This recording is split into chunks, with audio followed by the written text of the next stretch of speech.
We have a really strong culture at Ford, which I love. And I think it really came out during the darkest days of 07, 08, 09. Our employees simply wouldn't let us fail.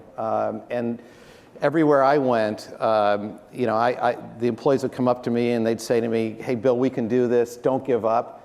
And I'm thinking, wait a minute, usually those messages are top down, and they're all coming to me. And it really reinforced to me how strong our culture and how good our culture really is.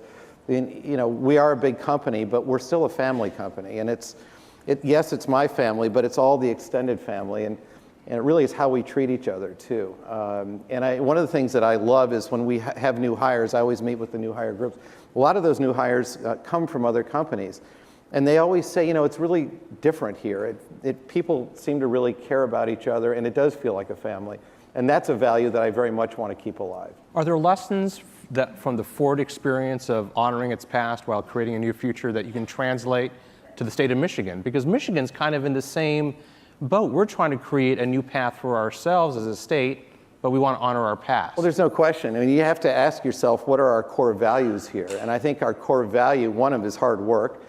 But also, we know how to make things, and we know how to make things that last here. And so, so the ideas don't have to be generated in Michigan. It'd be great if they were. But ultimately, we can be the place where those great ideas come to life, and we can make them here. So I think, as we think about, and I guess we'll get into the future of transportation mobility and kind of how that's going to change radically. The one thing, if we do this right, is that all that can be made here in Michigan. And I think that's really exciting. Now, we'd like to have more of the value chain. We'd like to be the generator of the ideas and ultimately the implementers. But at a very minimum, we can make it here better than anybody else can. General Motors is already the leader in the connected vehicle space. And this isn't something that we just decided to get interested in the last few years as some sort of bright new shiny object. We've led for 20 years in vehicle connectivity with Onstar, and Onstar has responded to more than 1 billion customer requests over that time. So think about that, 1 billion times people have pushed that blue Onstar button over the years. By the end of 2016, we will have more than 12 million Onstar connected vehicles on the road, 12 million on the road. We already have more than 2 million 4G LTE connected vehicles, so broadband capability vehicles, in Europe, Asia, and here in North America. By 2020, we expect that more than 75% of the vehicles we sell globally will be connected. And that's really important because as we look at consumer behavior, we see a very clear trend where customers are willing to wait for the right vehicle with the right level of connectivity before they make their purchase decision. And we're seeing increasing evidence of that every day. Another area where we are leading is in the way of alternative propulsion. So what do we mean by that? We offer many propulsion alternatives today to our customers, gas engines, diesel, CNG, electric, and we're making a lot of progress on fuel cells as well. Today, we are currently intensely focused on electrification. We believe that in dense urban areas, electric vehicle penetration could exceed 50% by 2030, and so we intend to be in position and are in position to take advantage of that opportunity. With every succeeding generation of electric vehicles, they become more and more affordable and accessible. And as we develop and fine-tune the technology, the costs, including the battery costs, continue to come down.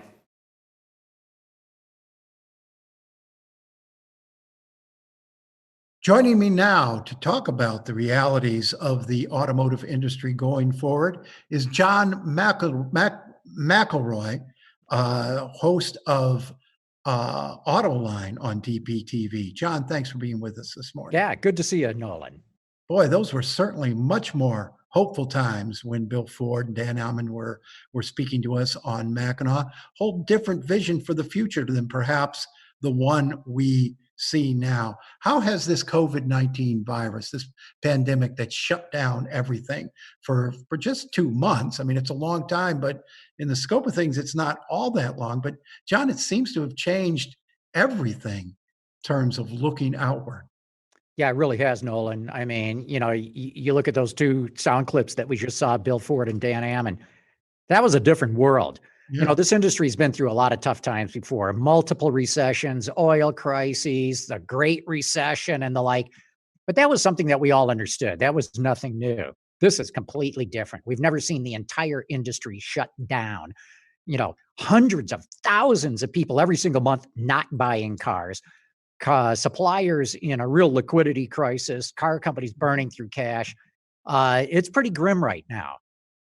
And John, there's no guarantee that once the society opens up, the economy's starting to open up now, that attitudes are going to return. Consumer attitudes are going to return to the way they were. How does that affect the outlook for, say, movements like electric vehicles and autonomous driving? That was the big push going into that's still going to be the focus?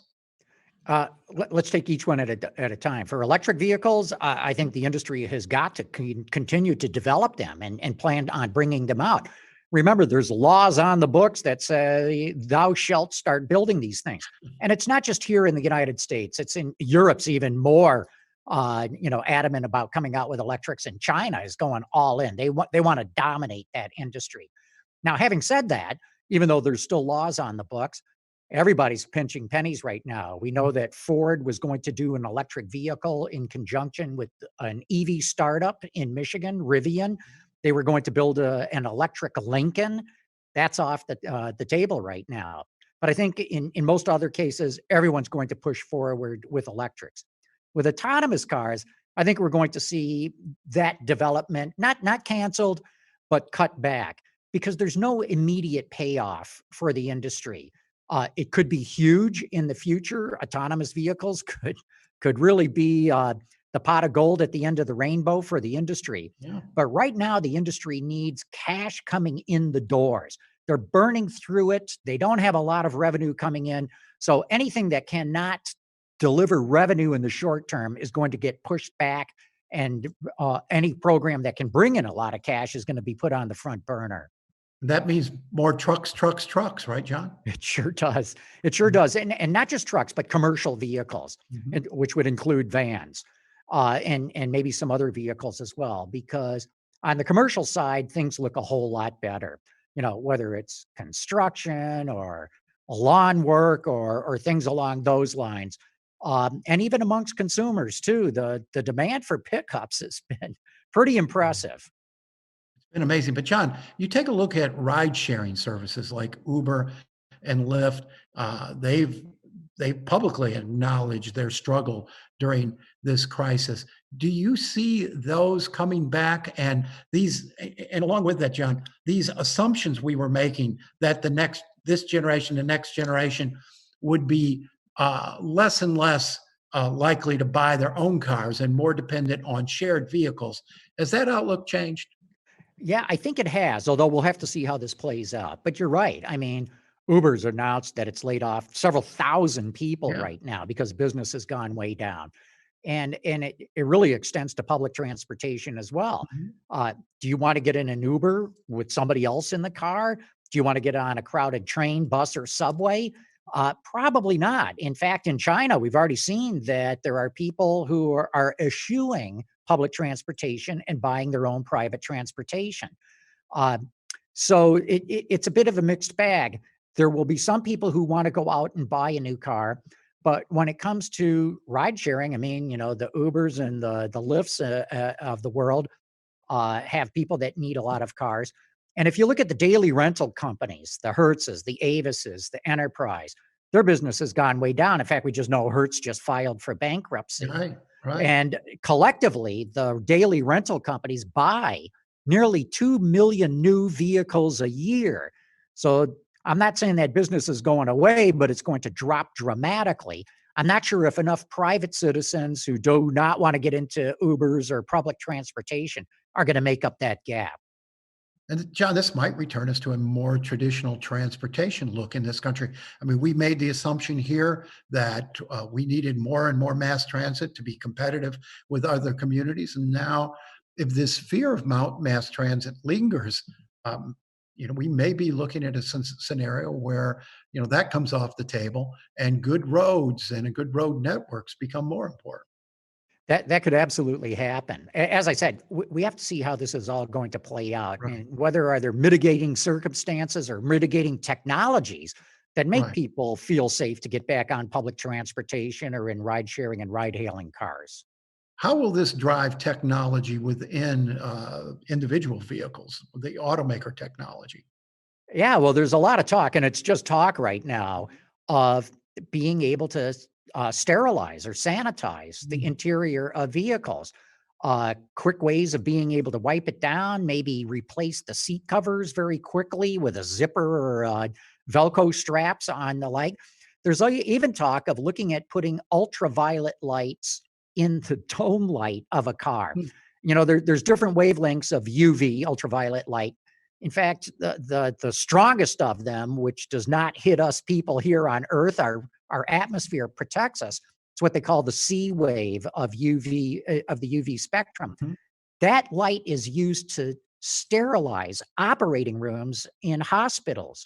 So imagine if you could put something in the dome light when there's nobody in the car, you could have that thing sterilized in a fairly quick amount of time. And so maybe from an autonomous ride sharing standpoint where there's nobody in the vehicle, you get in the vehicle knowing that the whole thing is clean. And so, like I said, it's just talk right now. It takes years to develop a new car. So even if an automaker decided today that they were going to go with this UV light, it would be several years before they'd be able to get it all certified and, put in place that they could build it in mass production. John, let's talk now about our three companies and where they're positioned coming out of this crisis. Let's start with Ford Motor Company. Yeah, Ford, I'm very concerned about. Mhm. Remember, before the crisis hit, we had just come off the 5 best years in the history of the U.S. auto industry, and yet last year Ford posted very poor earnings, and that Hmm. makes me worried for the future because if they're posting poor earnings in the best time we've ever seen in the industry, what happens now that the whole industry has collapsed? So I'm very concerned about what's going to be going on at Ford. Well, they shifted to pretty much an all truck lineup, haven't they, John? What else do they need to do?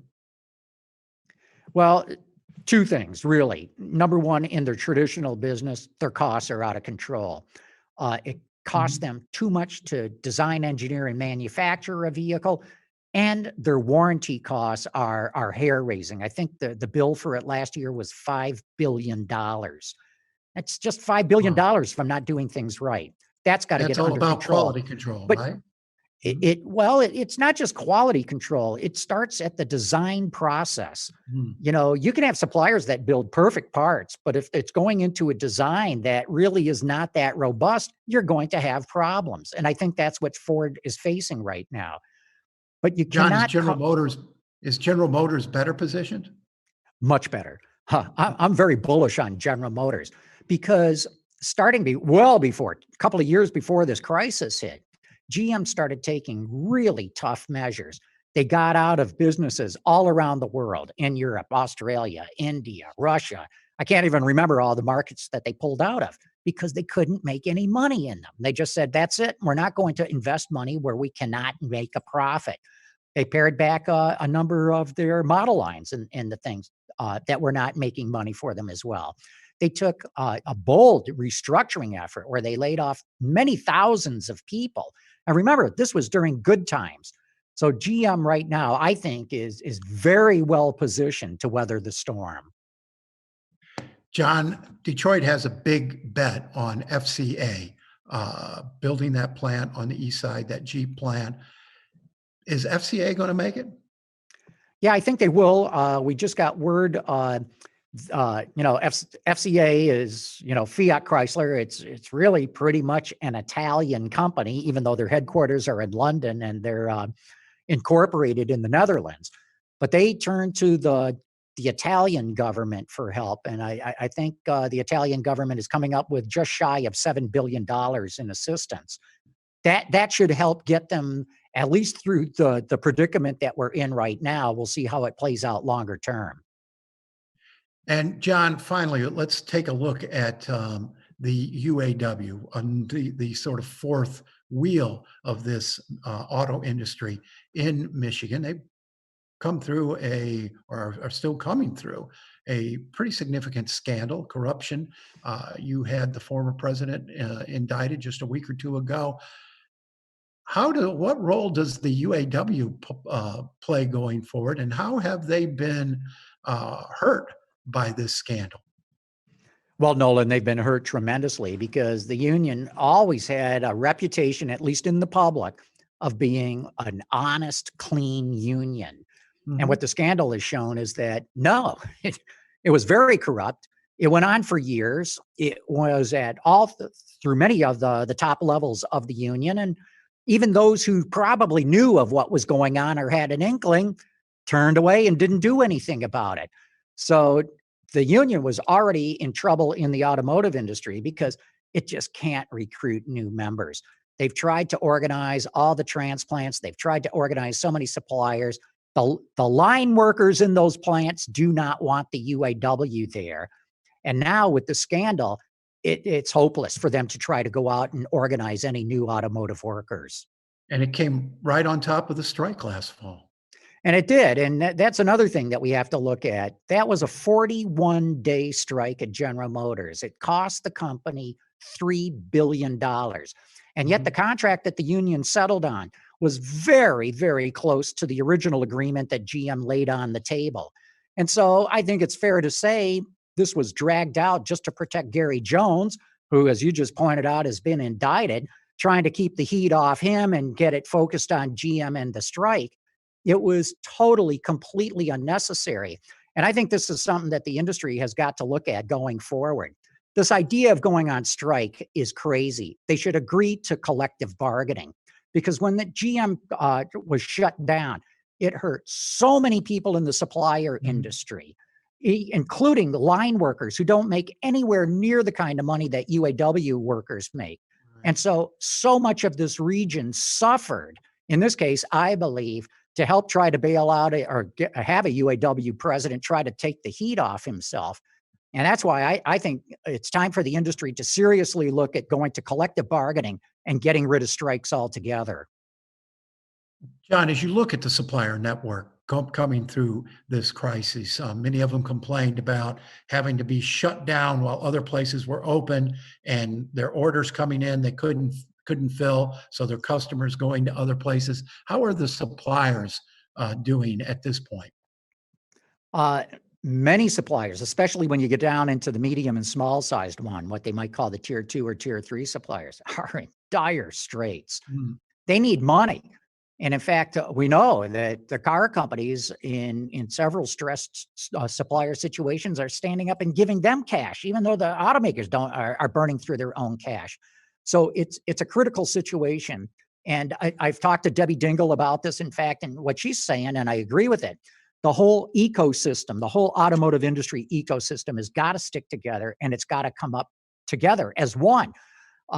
If the dealers are not on board, if suppliers are fighting each other, if the automakers aren't agreeing with the others, we're not going to get any help out of Washington. And I don't think there's any way that this industry is going to pick itself up get back up on its feet on its own. If we don't see some sort of collective way of bringing this industry back, we're headed for another Great Depression. John McElroy, this is obviously our bread and butter industry here in Michigan. We fought hard to hold our position as this shift came to electric vehicles and autonomous driving in Silicon Valley and other places tried to, tear off big chunks of it. Where does Michigan stand now as the center of the auto industry? Well, in the United States, we're absolutely the center of the automotive industry. In the world, we're still extremely important. We don't dominate it like we might have done a half a century ago, but the world has changed. So we still play an incredibly important role in the industry. And Nolan, I would suggest just look at the foreign automakers who have located in Michigan. Toyota has got a gigantic engineering campus here. Nissan's got a very good size one. Hyundai, Kia are here. We've got supplier companies, giant supplier companies, huge operations in Michigan.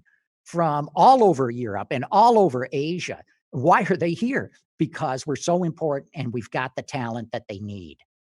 John McElroy, host of Autoline, thanks for joining us today. Thank you, Nolan. And thank you all. That'll do us for our discussions today.